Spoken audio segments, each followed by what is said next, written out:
युवा मंत्र। विष्णुपुर नगर में बिजघैना नामक ब्राह्मण युवक रहता था। उसका विवाह धर्मपुर निवासी ब्राह्मण की पुत्री के साथ हुआ था। विवाह के बाद दोनों सुखी वैवाहिक जीवन व्यतीत करते थे। बिजघैना अपनी पत्नी से बहुत प्रेम करता था। उसकी सेवा में कोई कसर ना उठा रखी थी। कुछ समय बाद बिजघैना की पत्नी गर्भवती हो गई। ये बात जब उसने अपने पति को बताई तो वह अत्यंत प्रसन्न हुआ। वह उसका विशेष ध्यान रखने लगा। उसने अपनी पत्नी के सामने ये इच्छा भी प्रकट कर दी कि उसे संतान के रूप में पुत्र ही चाहिए ताकि उसकी वंशोन्नति हो सके। यह तो भगवान की इच्छा है कि वह पुत्र देता है या पुत्री, किंतु मेरा मन यही कहता है कि हमें पुत्र ही प्राप्त होगा, उसकी पत्नी ने उत्तर दिया। इन्हीं खुशियों में समय तेजी से बीतता गया और संतान उत्पन्न होने का समय आ पहुंचा। घर में दाई को बुलाया गया। बिजघैना की पत्नी की हालत नाजुक हो गई थी। वैद्य को भी बुलाया गया, किंतु काफी प्रयासों के बाद भी बिजघैना की पत्नी को बचाया ना जा सका। उसकी संतान भी गर्भ में ही मर गई। बिजघैना को जब पता चला तब वह बिलख बिलख कर रोने लगा। वह ये सदमा सह ना सका। उसे अपनी पत्नी के मरने का ऐसा सदमा लगा कि उसे कुछ भी अच्छा नहीं लगता था। उसने सांसारिक जीवन त्याग दिया और साधु बनकर जंगल जंगल भटकने लगा। किंतु महावीर पुरानी यादों ने उसका पीछा नहीं छोड़ा। ना उसका मन भक्ति में लगता था और ना ही साधना में। वह अपने जीवन से परेशान हो गया। उसने निश्चय किया कि वह अपने जीवन को समाप्त कर लेगा। वह आत्महत्या करने के इरादे से पहाड़ पर चढ़ गया।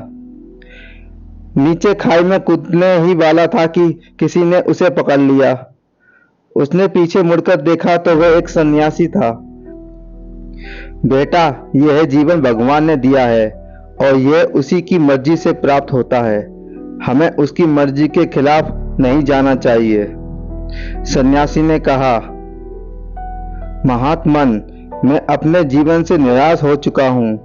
तुम्हारी समस्या क्या है बेटा? मुझे बताओ, शायद मेरे पास कोई हल हो।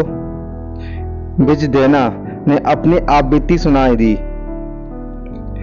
सब सुनकर सन्यासी ने समझाया, देखो बेटा, ये तो संसार का नियम है कि जो भी यहाँ आता है उसे जाना ही पड़ता है। पूर्वजन्म के कर्मों के कारण कोई जल्दी चला जाता है तो कोई देर से। जाने वाले का दुख तो होता ही है, किंतु उसके दुख में जिंदगी को यूं तबाह कर देना गलत है। अब भी देर नहीं हुई है। अपने जीने की राह चुनो और सच्चे मन से उस राह पर चलो। मन को अवश्य शांति मिलेगी।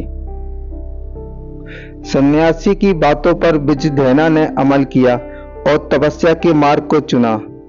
कठिन तपस्या करके उसने कायाकल्प मंत्र को सिद्ध कर लिया। इस साधना को पूर्ण करने में उसे कई वर्ष लग गए। वह वृद्ध हो गया था, किंतु कायाकल्प मंत्र से जब चाहे वह स्वयं को युवा बना सकता था। एक दिन उसके मन में यह इच्छा जागृत हुई कि वह स्वयं को युवा बना ले और जीवन को नए सिरे से प्रारंभ करे। उसने इस बात पर काफी विचार किया, लेकिन उसकी अंतर आत्मा इस बात के लिए स्वीकृति नहीं दे रही थी। परंतु सोचने के बाद उसने कायाकल्प मंत्र से स्वयं को युवा बनाने की ठान ली। जब वह मंत्र पढ़ने बैठा तब जोर जोर से रोने लगा। कुछ देर तक रोने के बाद वह शांत हो गया। फिर न जाने क्या सोचकर हंसने लगा। इसके बाद उसने कायाकल्प मंत्र के सहारे स्वयं को युवा बनाया और नए जीवन की शुरुआत की।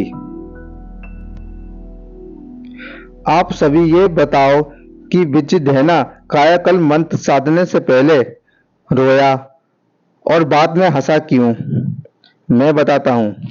वह रोया इसलिए कि जवानी में उसने जिन दुखों को पाया था उन्हीं को पुनः पाने और सांसारिक मोह माया में फंसने जा रहा था।